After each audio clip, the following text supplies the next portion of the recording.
Hello guys, welcome back to my channel. आज मैं आपके लिए लेके आया हूँ शर्लॉक होम्स की एक और शानदार कहानी। शर्लॉक होम्स पे लिखी 4 नॉवलों में ये दूसरी नंबर की नॉवल है। आज मैं बात करूंगा सर आर्थर कॉनन डॉयल की book the Sign of Four के बारे में। कहानी की शुरुआत होती है जब मिसेस मैरी मोस्टन नाम की लड़की शर्लॉक होम्स से एक केस के सिलसिले में मिलने के लिए आती है। वो उन्हें बताती है कि उनके पापा ब्रिटिश आर्मी में काम करते थे और इंडिया में पोस्टेड थे। आज से करीब 10 साल पहले 1878 में वो उनसे मिलने के लिए लंदन आए, लेकिन जब मैं अपने पापा से मिलने उनके होटल पहुंची तो वो मुझे मिले ही नहीं। जब मैंने होटल और सराउंडिंग में चेक करा तो वो मुझे वहां पर भी नहीं मिले। उन्हीं के कलीग मेजर शोल्टो, जो कि आज से कुछ साल पहले ही रिटायर हुए थे, जब मैंने उनसे इस बारे में पूछताछ करी तो उन्हें भी इस केस के बारे में कुछ भी नहीं पता था। जब मैंने अपने पापा का होटल रूम चेक करा तो वहां पर मुझे एक डॉक्यूमेंट मिला। वो डॉक्यूमेंट में एक हॉल का डायग्राम बना हुआ था और उसमें नीचे 4 लोगों की सिग्नेचर थी। पहला जोनाथन स्मॉल, दूसरा मोहम्मद सिंह, तीसरा अब्दुल्ला खान और चौथा दोस्त अकबर। इसके बाद मैंने अपने पापा की मिसिंग कंप्लेंट पुलिस में दर्ज करा दी। लेकिन आज से करीब 6 साल पहले 1882 में मुझे एक पार्सल मिला और उस पार्सल में एक बहुत ही यूनिक और एक एंटीक मोती था। और उसके बाद से पिछले 6 सालों में मुझे उसी तारीख को वैसा ही एक मोती मिला। लेकिन आज मुझे एक लेटर आया जिसमें मुझे मिलने के लिए बुलाया गया। जब शेरलॉक और वॉटसन मिसेस मॉर्स्टैन के साथ उसी बताई हुई जगह पे पहुंचते हैं तो उनकी मुलाकात होती है थियोडस शॉल्टो से। थियोडस शॉल्टो उन्हें बताता है कि वो और उनका भाई ब्रदर बार्थमेलो मेजर शॉल्टो के बच्चे हैं और उन्हें ये भी पता है कि मिस्टर मॉर्स्टैन की डेथ कैसे हुई है। वो उन्हें बताता है कि मिस्टर मॉर्स्टैन और हमारे पापा मेजर शॉल्टो को इंडिया में एक खजाना मिला था, दी आगरा ट्रेजर, जिसे मेरे पापा वहां से अपने साथ लंदन लेके आ गए थे। लेकिन उस खजाने को लंदन लाने के बाद से वो काफी डरे डरे रहते थे। वो किसी वुडन लेग वाले आदमी से डरते थे। फिर एक दिन मिस्टर मॉर्स्टैन अपने खजाने का हिस्सा मांगने के लिए उनसे मिलने के लिए लंदन आए, लेकिन उन दोनों के बीच में झगड़ा हो गया और मिस्टर मॉर्स्टैन नीचे गिर गए और उनके सर पर चोट लग गई। सर पर चोट लगने के कारण वो तुरंत वहीं पर मर गए। फिर मेजर शॉल्टो ने किसी तरह उनकी बॉडी ठिकाने लगाई। लेकिन इसके बाद मेरे डैड को इंडिया से एक लेटर आया। वो लेटर पढ़ने के बाद मेरे पापा काफी ज्यादा डर गए और बीमार पड़ गए। जब वो मरने की हालत में थे तब ये सारी बातें उन्होंने हमको बताई। उन्होंने हमें बताया कि मिस्टर मॉर्स्टैन की बेटी मिसेस मैरी मॉर्स्टैन का इस खजाने पे पूरा पूरा हिस्सा है, इसलिए इस खजाने में से तुम आधा हिस्सा उन्हें दे देता। लेकिन जैसे ही वो बताने वाले थे कि खजाना किधर रखा है, वो मर गए। उनके मरने के अगले दिन किसी ने हमारे डैड के रूम की तलाशी ली, लेकिन उसे वहां कुछ भी नहीं मिला। बट हमें वहां पर एक डॉक्यूमेंट मिला और उस डॉक्यूमेंट के एंड में लिखा था द साइन ऑफ फोर। इसके बाद मेरे डैड की मोती की माला में से हम एक एक मोती मिसेस मैरी मॉर्स्टैन को पहुंचाते रहे। फिर मेरा और मेरे भाई बार्थमेलो का भी झगड़ा हो गया और मैं उनसे अलग यहाँ पर रहने के लिए आ गया। लेकिन आज मुझे ये पता चला है कि ब्रदर बार्थमेलो को वो खजाना मिल चुका है और हम वो खजाने में से अपना हिस्सा मांगने के लिए जाएंगे। जब ये चारों ब्रदर बार्थमेलो के घर पहुंचते हैं तो वो अपने रूम में अंदर से बंद होता है। दरवाजा खटखटाने के बावजूद वो दरवाजा नहीं खोलता और मजबूरी में शेरलॉक दरवाजा तोड़ के अंदर चला जाता है। जैसे ही ये लोग रूम के अंदर पहुंचते हैं तो सोफे पे ब्रदर बार्थमेलो की लाश होती है। उसके गर्दन पे एक डार्ट लगा हुआ होता है। रूम की फ्लोर पे किसी इंसान के फुटप्रिंट्स होते हैं, लेकिन वो बहुत ही ज्यादा अजीब होते हैं क्योंकि उसका जो राइट फुटमार्क होता है वो बहुत ही ज्यादा लाइट होता है, जबकि उसका लेफ्ट फुटमार्क बहुत ही ज्यादा स्ट्रॉन्ग होता है, जैसे किसी ने लकड़ी का जूता पहना हो। जब शेरलॉक छत की तरफ देखता है तो उसे सीलिंग में एक छेद दिखता है। मर्डरर उसी रास्ते से रूम के अंदर आया था।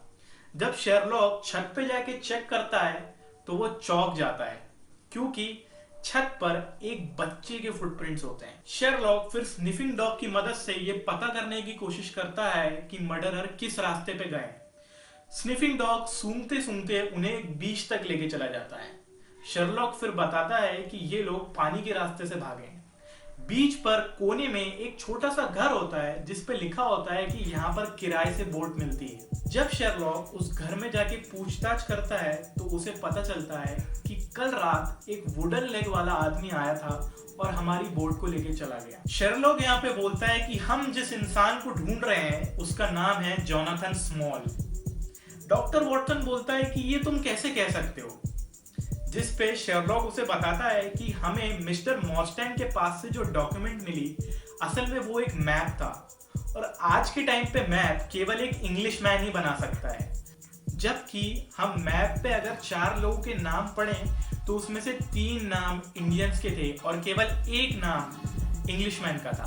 वहीं मिस्टर शॉल्टो ने भी हमें ये बात बताई है कि मेजर शॉल्टो किसी वुडन लेग वाले आदमी से बहुत डरते थे। और यही नहीं, आज हमें जिस आदमी के फुटप्रिंट्स मिले हैं वो अजीब इसलिए हैं क्योंकि उस आदमी का एक पैर लकड़ी का था। शेरलॉक फिर इस केस के बारे में बहुत ही गहराई से सोचता है और उसे एक चीज क्लिक होती है।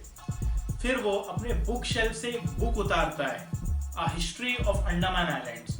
उस बुक में लिखा होता है कि अंडमान आइलैंड की एक ट्राइब है, एबोरिजिन्स, और उस ट्राइब के लोग दुनिया के सबसे छोटे लोगों में से एक होते हैं। उस ट्राइब की किसी आदमी की हाइट मैक्सिमम 4 फीट ही होती है और वो अपना शिकार जहरीले डार्ट से करते हैं।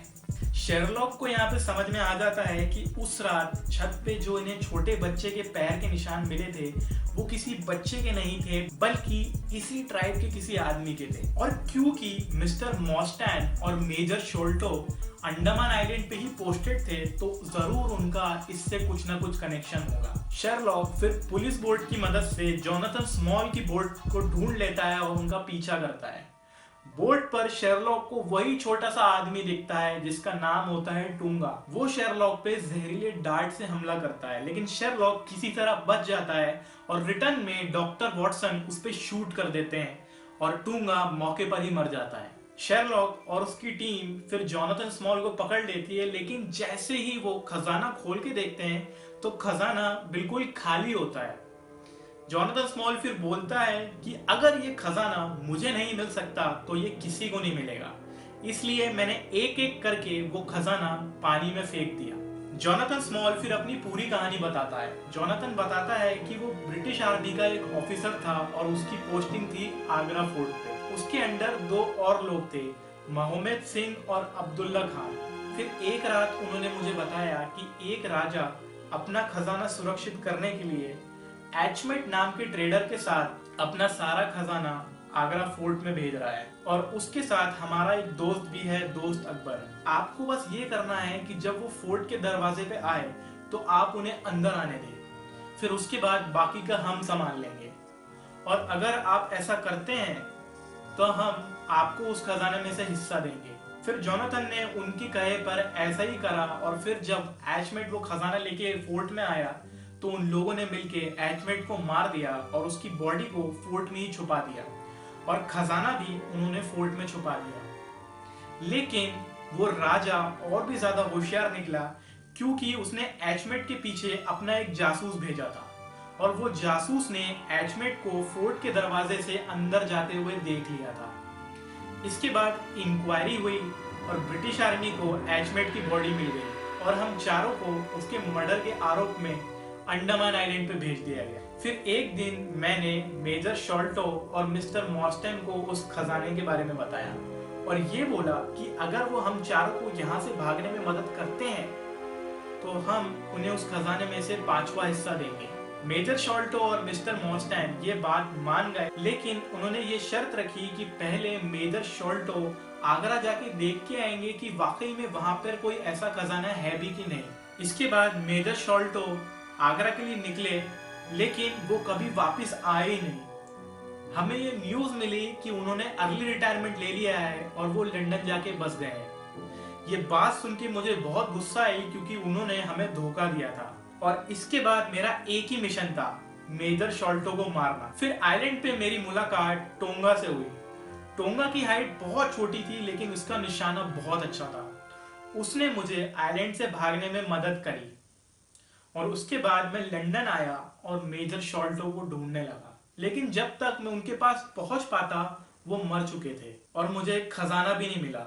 इसलिए मैं दोनों भाइयों पे नजर गड़ा के बैठा था कि कब मुझे वो खजाना मिल जाए। फिर एक दिन जब मुझे पता चला कि ब्रदर बार्थमेलो को वो खजाना मिल चुका है, मैं उनके घर पर पहुंचा। मैं उन्हें मारना नहीं चाहता था, लेकिन टूंगा ने अपनी डांट से उन्हें मार दिया और मजबूरी में मुझे भी वहां से खजाना लेके भागना पड़ा। इसके बाद जॉनथन स्मॉल को वापस जेल भेज दिया जाता है। यहाँ पर ये कहानी खत्म होती है। आपको ये कहानी कैसी लगी मुझे कमेंट सेक्शन में बताना। वीडियो अच्छी लगी होगी तो डेफिनेटली वीडियो को लाइक करना। अगर आपको ये बुक बाय करनी है तो इसका लिंक डिस्क्रिप्शन में दिया है, उसे जरूर चेकआउट कर लेना। शेरलॉक होम्स नॉवल सीरीज में हमारी अगली नॉवल है द हाउंड ऑफ बास्करविल्स। चैनल को भी सब्सक्राइब कर लेना। मैं आपसे मिलूंगा अगली वीडियो में, तब तक के लिए बाय।